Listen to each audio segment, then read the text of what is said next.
The show's about to start. Come in, dear.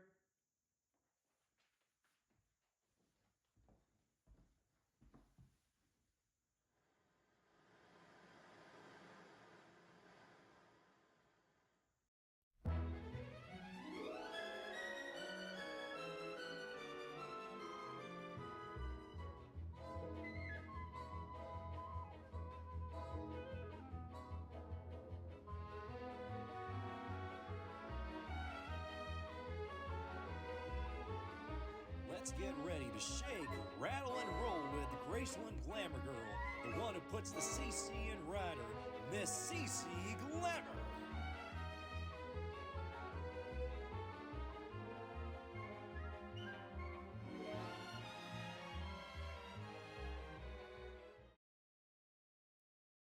Hello, everyone, and welcome to another episode of the Glamorous Pink Rider podcast. As usual, I am your host, Cece Glamour, and today with a special guest, and I'll let her take it away. Hi there, I'm Goldie Moon, formerly known as Lady Gold Moon, and I am the owner of Dream Beauty Magazine. I'm also the owner of Dream Beauty Lab Studio, which is a photography and media studio. I also do modeling myself. I do self-portrait work. I do a lot of pinup self-portraits, and I also do some avant-garde artsy work, and I work with all types of models, all different backgrounds, shapes, sizes, ethnicities, you name it, I work with them. That is amazing. Actually, tell us a little bit of how you got into photography and pinup. So I'm originally from New York, and when I was living there, I started my own skincare brand. And, when you're a startup, it's hard to hire people to do things for you, like taking photos professionally and things. So I was trying to be resourceful and use my own skills and knowledge from the years of makeup and hair and working on shoots from the past with other creative collaborators. I kind of gained a lot of knowledge throughout all of that, the processes, and I started to understand what is the intricacies of photography. So I just picked it up on my own and I started photographing my products on my own. And it did so well for 2 years, but then COVID hit. So I had to do a full hiatus with the the skincare, unfortunately, but I didn't stop the photography. I realized that it was my calling and I wanted to do more with it. So during COVID, I used to do a lot of self portraits because we had to be indoors and, seclude ourselves. So throughout that time, I had a lot of things that were accessible to me. I had my own studio in my house, so I would just, photograph myself wearing my vintage, and I would do all sorts of fun little things. And over time, once COVID was over and we were back to some kind of normalcy, I started to collaborate with burlesque performers, and I would collaborate with drag queens, drag shows. I used to do all sorts of fun events in New York. And I then at the time after COVID hit, I decided to move down to Florida because my mom lives here and I wanted to be closer to her and, help her out, but also like be in the nice sunny weather. And I felt like I can spread my wings here and do more with photography. And I was right. So when I moved down here, I decided to look up different clubs to join and, little meetup groups and that sort of thing. And so I saw an ad for Rockabilly Q. And it's a huge rockabilly event in Florida that they have it yearly. It started out in North Carolina, but it migrated to Florida. It's kind of like a Viva Las Vegas, but a smaller version. And I went there and I splashed out my business cards to people. I was marketing myself. I even entered the pinup contest. It was a combination of meeting people, making friends, but also marketing myself. So uh, that really helped a lot. I also joined the Luscious Ladies, which is a pinup group, and I've been a member since 2023. And since that point on, it just escalated to the point where I'm a full functioning pinup photography studio. That's amazing to be able to go from like the makeup brand and then to also go to just do the photography part. Like that's amazing. For me, I do film. So I get on the aspect of being behind the camera and then being and then also being in front. But that's amazing from actually doing the makeup brand and then going to that big event and just passing out business cards and it flourishing. That's wow. Well, I think that you and I are a lot alike, where we're entrepreneurs. So we're goal oriented, we're ambitious, we have a lot of hands in cookie jars that we know we can mold anything into what we want it to be. So that's why I felt like instead of hiring somebody that's probably going to get 70% of my vision, I would rather take it on myself, learn more, and make it 100% my vision. And that's what I've been on an entrepreneurial journey since the beginning of time for me because my parents, they when they moved here from Pakistan, they were pretty much, starting from scratch, and they built themselves up. My father was a pharmacist. He had failed 2 times, and then finally he passed his exam, and he was able to become a full-time pharmacist, and he worked in a prestigious hospital in Brooklyn, and he was there for 20 plus years and retired happily. So that was a really good example, as well as my mother, who she started out working at factories, and then she just built herself up, worked at airlines. Like she worked for Pakistan Airlines, and then she built herself up from there. And then she started to work for freight forwarding companies. What they do is they ship all like the big bulk wholesale containers. Like say somebody in Australia is buying a lot of perfume wholesale from a supplier that's over here in the US. They're the ones that facilitate the shipping. So she gained a lot of experience from that, and she started her own company. Now it's worth millions. Yeah. Yeah. hmm Yeah. So watching that, I gained a lot of knowledge, strategies on how to build a business. And, you know, you can't compare apples to oranges. Of course, I don't think I would get to that status and point, but I do know that there is room to grow in this industry, and there is room to be prosperous.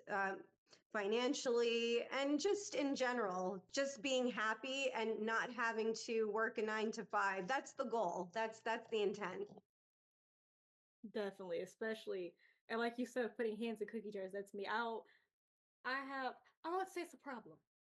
I have this thing where I will go and I will see something and I will see it one time and then I will go, I can do that, or I'm gonna try this, which is how we got into pinup. I actually am curious to know how you got into pinup. So so which is funny, this is actually a story I have not told on the podcast. And I have realized I'm frozen and now we're back.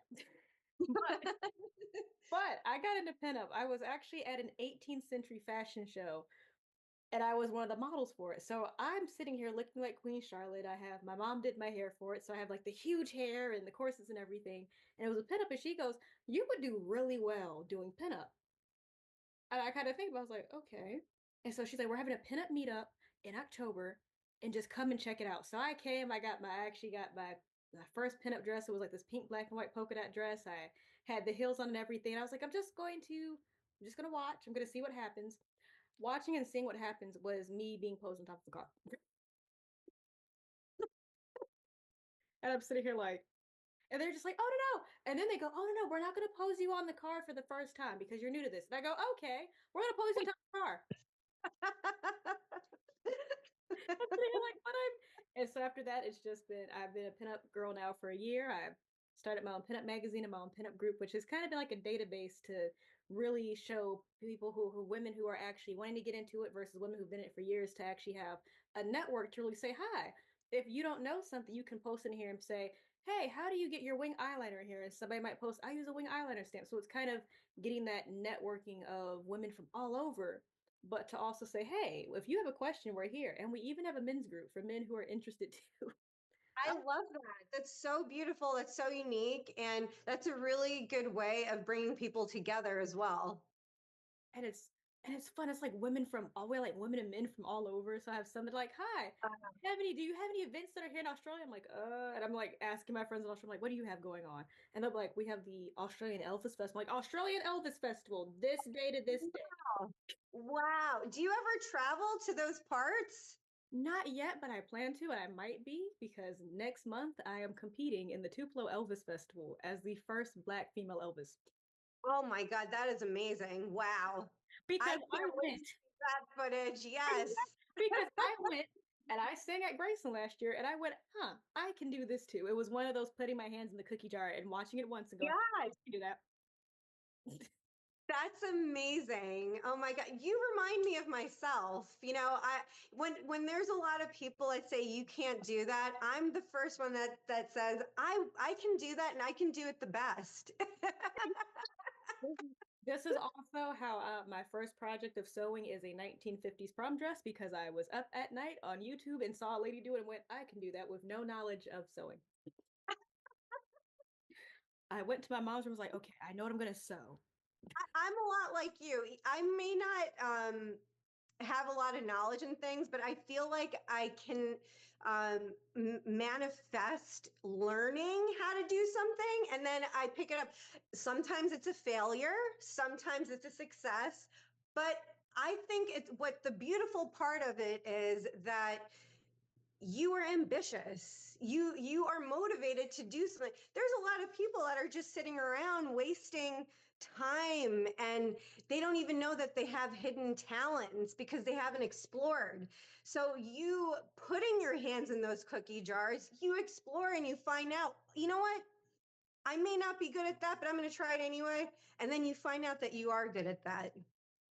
And that's the fun part of being able to do stuff. So is still getting some help with doing like so making the dress and everything. So now I have to put like I decided to do it in two parts. So in case I might want to go, I want to wear the bottom part as a different outfit. I want to wear the top.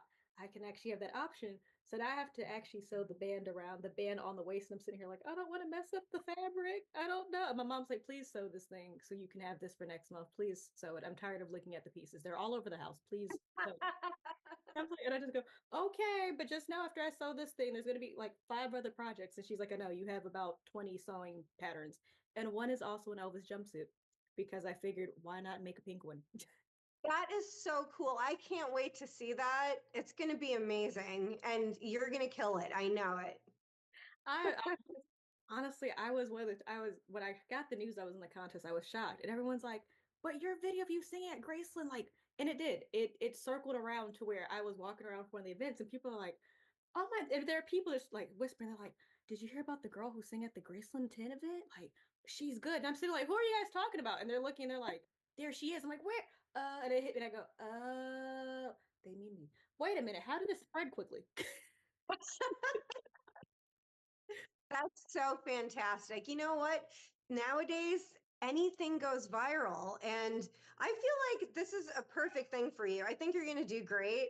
And we need to see more inclusivity in these arenas. So good for you. And yes, I'm going to be there in spirit supporting you. There's gonna be so many, oh my god, there's gonna be so many pictures, especially, and they have a car show going on. So it's like, oh, I was like, this is perfect. And Oh, wow. I When get to is that so exactly? it'll be so it's from June 4th to the 7th, and the car show is on the 7th. And they actually, so Tupelo, which is his hometown, they have their own pinup group called the Blue Suede Babes, which I was like, that is the perfect way to utilize everything. Yes.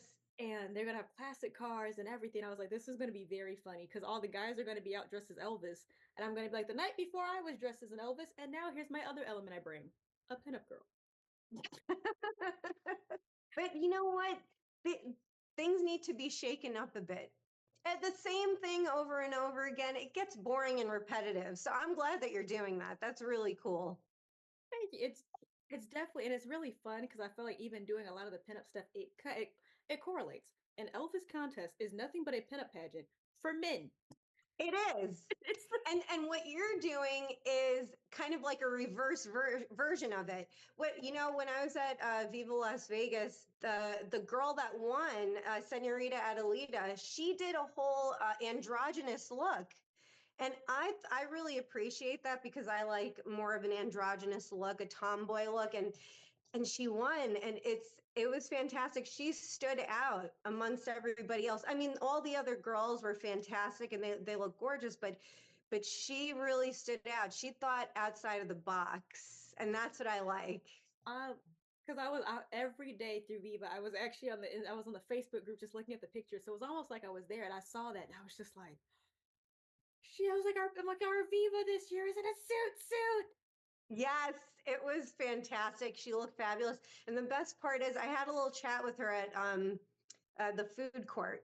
And she's just a sweetheart. She's like the nicest girl, so humble, so sweet. And she was very appreciative of her win. She's not like, gassed up or anything. She's very humble and down to earth.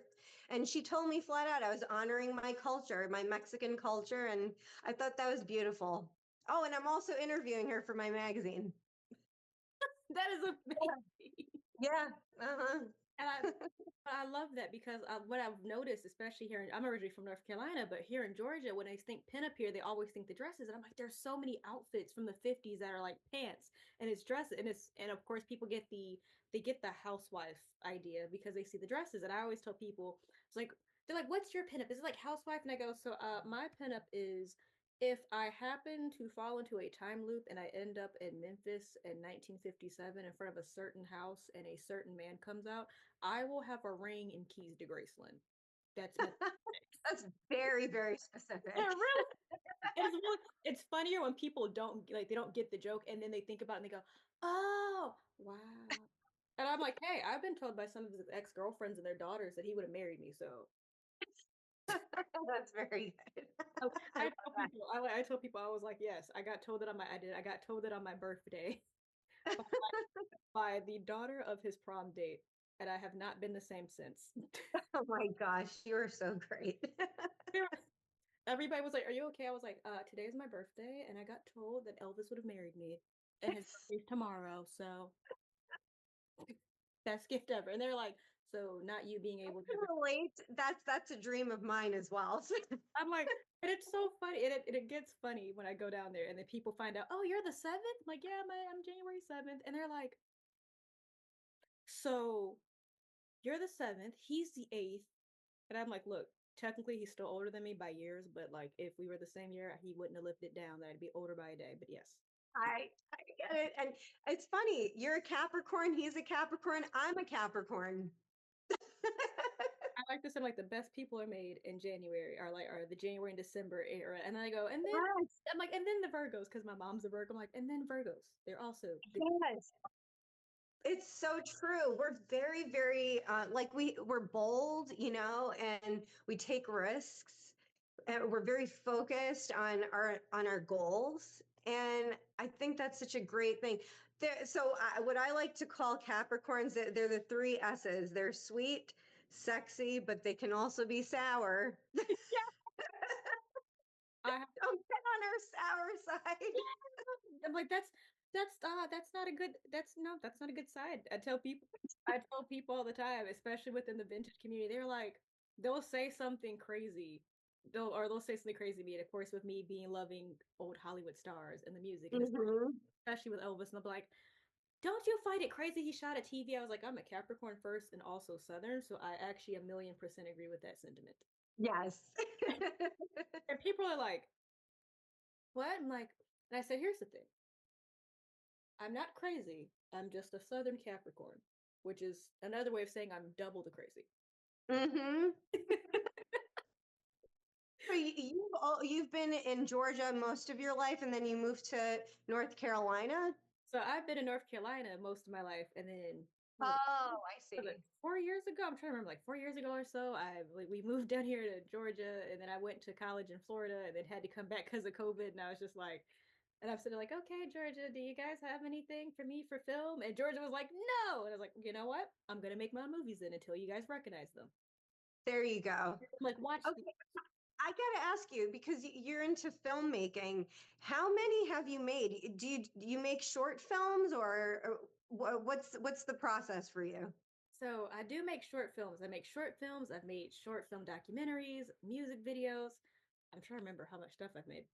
I've made I've done dance videos for different historic balls here. I just recently did a birthday party for Tough Honey, who I think you met at Viva. Yes, Rosie, yes, she's Yes, fantastic. I love that lady. I filmed her birthday party. You did? Oh my God. I got to interview her too. She's Yes. she's a fantastic lady. Ask her about her cars. I will. I will. She did mention because her and I had breakfast one morning and she was just a peach. And I had no idea that she has like this business going on. So it's, Yeah. I think we're going to be collaborating very soon. Oh yeah. We're working on some projects together. I've actually interviewed her on the show. Like that is like it her birthday was amazing. It was just really cool. It was just pink and I loved it dearly. Oh, that's so nice. Wow. So you must know all of the North Carolina pinups. Do you know Gwendolyn from 13 Graves Photography? I believe so. She might be in my group, I think. Yeah, I collaborate with her a lot because she's a partner studio for my magazine, and I always submit work to her, and she's just fabulous, a fabulous person to collaborate with. Like I know I have Louis Labreeze. I know there's so many pinups that I know. And it's where I'm like, Louis, I ran into Louis at Viva Las Vegas, and she had because she makes those boas yes. and like for burlesque, and she also makes like pasties and that sort of thing. Um, very very talented, very cool lady. I know she was because she won the North Carolina Speedway Elvis pinup contest for the Elvis Pinup Festival. And it was the same day as my sock hop I did. And I was like, I have a sock hop going on. I was like, but I could abandon it and I could go to Charlotte. And so it was So, really do you organize sock hops over there? I organized so much stuff. Sock hops. I'm actually in the process of Wow. doing a pirate themed picnic together. I've done a it was called the Time Travelers like picnic, and so it was a picnic and potluck, and people could dress up with whatever era. So it was like so it wasn't where it was like you had to go, okay, we're all doing 50s. We had somebody that was Victorian. Somebody came in as like the 18th century. Like it was really cool. And then Wow. I that's another thing I have. I will think of an event and be like, I've never seen this, so I'm going to put it together with no knowledge of what goes into it. The wheels are turning in my head right now. I feel like there's something that you and I can collaborate on as far as events go. Um, in Florida, the tiki community is pretty heavy over here, so maybe we can combine something like that with what you do and present it somewhere in the middle. Maybe we can have it one time in your area and then another time over here, right? We could do something like that. I think that would be so much fun. I've been trying to figure out like how to migrate like a what is it? Pinup prom or just like a vintage prom where it doesn't just where it can be pinup also, but then to not exclude people who don't know what pinup is, it could just be a time traveler's prom. So people could come Yes. 80s Yes. prom because it might just be me, but I love 80s prom dresses. The uglier the Me too. And also, a lot of them are like 80s does 50s. So, oftentimes that's cheaper than getting an original. And a lot of the times it's size inclusive as well. So, I was there's well, with my wide hips. for me, a lot of the women in our family have big breasts and we have wide backs. So there's a vintage costume shop that also rents out their vintage and you can buy it. And they had several 50s prom dresses. And I'm in there like, please fit, please. Wow. As soon as you get up to here, the I know. the prom dress is like up and I was just like, and I'm sitting there with the dress on, like, really? Yeah, they were stick figures back then. I'm sitting here like, I like every like waist down, it fits. We get up here, I was just like, I know. Well, we are curvier women, so they did have plus size women in those days, but uh, it wasn't as like as far as garments go, it wasn't produced massively exactly. as it was like the smaller sizes, unfortunately. And then it's funny. It's also funny looking at like how they would also label the different sizes, and then especially with bras, and they'd be like, "Here's your regular bras," and they'd have really cute names, and then they'd be like, "Double D and up, trouble bust," and I'm like, "Geez, thank." They're like, "If you're a C and up, trouble bust," I'm like, "Geez, thanks," I'm a trouble bust. I'm like, I don't really like the sound of that. Like, you could have named it something better. They're like, "No, trouble bust." I'm like, You know, what's funny is that those women that had that, you know, enormous size, they were looked at as like you know, I suppose like entertainment in a way. Like they were the model that it wasn't a joke or anything like that, but the model that didn't quite fit in the model category, but they still put her in the category anyway as like the entertainment model. and it's And they have that going on still. It's not as, you know, now they're a little bit more I what's the best word? Uh, I guess more welcoming to every size, you know. But before it wasn't as like, oh, like we need the bustier women in all of our catalogs. it was like no, it was like nobody's thinking about y'all. And Yeah. they're so like, and it's funny because with my magazine, I've decided I was like, you know what, it'd be really cool to mix in actual like ads of different people's businesses, but then mix them with like vintage ads. But it's also funny like weeding through the vintage ads because the Mother's Day one was fun. I made a Mother's Day one, but it was really funny looking at the Mother's Day ads, and I was just like, wow, y'all really just don't understand women. Yeah, no, no. Well, in those days, everything was marketed towards, you know, housewives and a certain demographic. That's why we have that phrase vintage aesthetics and looks and style versus, you know, the vintage values. So thankfully, a lot of people don't practice vintage values anymore. There are select few, and we stay away from those folks, but there are a lot of people that are getting re-educated. Yes, I have ran into some of those, and some of the men they'll see me, they'll think that, and I'm like, no. And I'm sitting like, sorry, I'm the type of woman that in the 50s would have shown up to a bridge game in slacks, and they would have all tried to say we should get you appointed to a lobotomy. Yeah, yeah, sad but true. And you know, I've also experienced that as well.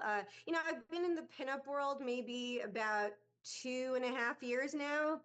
Before, when I was living in New York, I would go to this thing called Rebel Night at Otto Shrunken Head. It was a tiki bar in Manhattan. They still have it there, but I would go to their monthly Rebel Night. And Rebel Night was like their rockabilly night. And it was mostly Japanese rockabilly people because, you know, they love rockabilly. I don't know if you know this, but the Japanese love it. And they would have dance offs, you know, it was just a blast. So that was the only engagement that I had with rockabilly and the scene when I was in New York because I'm coming from a totally different subculture. I'm more of like a goth metalhead, and that's more my forte and my wheelhouse. So coming to the pinup area, I think the reason why I started getting more interested in that is because I've grown and matured, and I wanted to explore more of my feminine side because in the gothic and metal culture, it's more of a masculine energy, I guess you could say. But in the pinup world, it's very feminine, it's sweeter, it's fluffier, right? So that's why I decided to explore it, and I really fell in love with it. However, there is an ugly side to it, and I'm sure you've endured that as well. I don't like talking badly about things, and I'm not even going to go there. But yes, I have experienced bad things. I try to hold on to the good things, and that's what's pushing me forward with my plans with the magazine and the photography. And I have so many other great ideas as well. So I'm going to just focus on that, and everything else can be pushed to the side and thrown out. No, I definitely get it. Even here in Georgia, where there's so much like the pinup culture here in Georgia is very interesting because it's so much is a bit cliquish. Where it's like if we don't know you and you haven't been here since day one, we'll talk to you, but that's it. Yeah, it's very, to me, that sort of mentality is not very progressive. It's you're not to sound like the B word, but it's mentally dwarfed. It's a very teenage mentality, like that high school like clicky thing. When you are an ascended brain and you're intellectually evolved, you don't think that way. You embrace everybody that's kind and good, and you're able to decipher who has that good energy versus the bad energy, and that's who I usually gravitate towards is those positive lights. Yeah. Um, and yeah, I have experienced that in this scene where they are more of the teenage mentality where they just, and that's why they remain in their groups. If they wanted to stand on their own, they would have to be mentally strong to do that, and spiritually as well. Yes. Hmm. Well, I think this is the perfect moment to start winding up to our episode. But I would love to have you to come back anytime, like Absolutely, anytime. absolutely. Maybe next time we can talk more about outfits and event planning and that sort of thing, filmmaking, because I'm always interested in that. That's actually something that I'm going to slowly get into. So I would love to pick your brain about that. And I want to interview you for my magazine. So Yes, we're going to keep in touch. yes. Well, as we like to say on the show, it's time to shake, rattle, and roll out, and definitely until next time. Definitely until next time. Thank you for having me. You are welcome.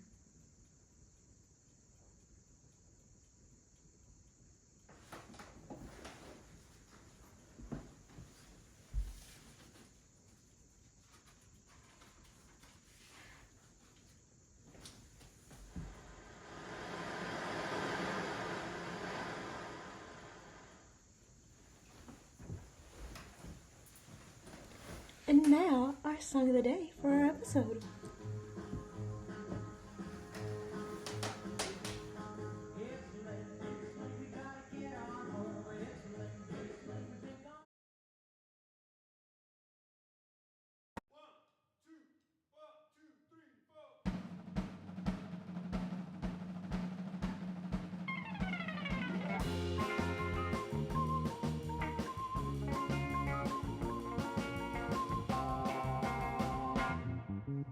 Feel like I've been locked up tight for a century of lonely nights, waiting for someone to release me.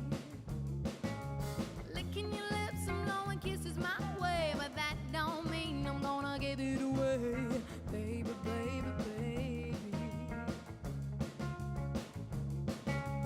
Whoa, oh, oh, oh. My body's saying let's go. Oh, oh, oh. But my heart is saying no. If you wanna be with me, baby, there's a price to pay. I'm a genie in a bottle. You gotta rub me the right way. If you wanna be with me, I could make your wish come true. You gotta make a big impression. I gotta like what you do. I'm a genie in a bottle, baby. Gotta rub me the right way, honey. Music's fading and lights down low. One more dance and then we're ready to go. Waiting for someone who needs me. Hormones racing at the speed of light, but that don't mean it's gotta be tonight, baby, baby, baby.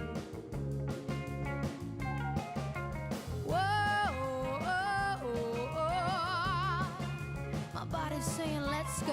Whoa, oh no. But my heart is saying no. If you wanna be with me, baby, there's a price to pay. I'm a genie in a bottle. You gotta rub me the right way. If you wanna be with me, I could make your wish come true. You gotta make a big impression. Gotta like what you do. I'm a genie in a bottle, baby. Gotta rub me the right way, honey. I'm a genie in a bottle, baby.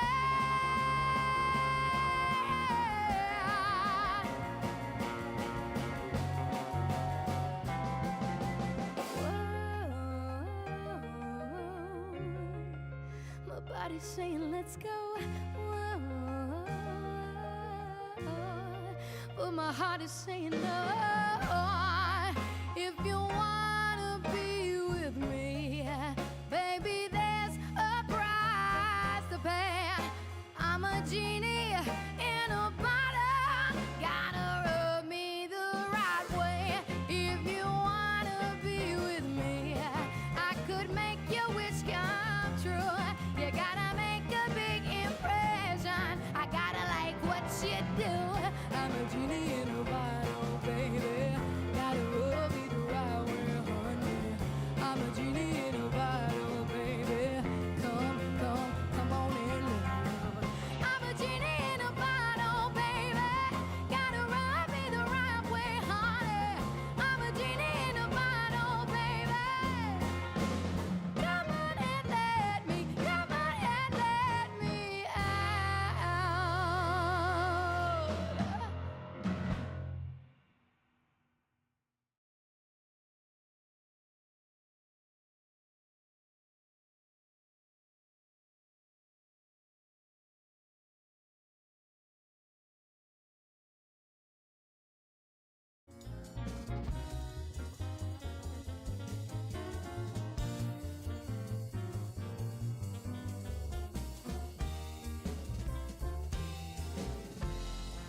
The Glamour's Pink Rider podcast is proud to sponsor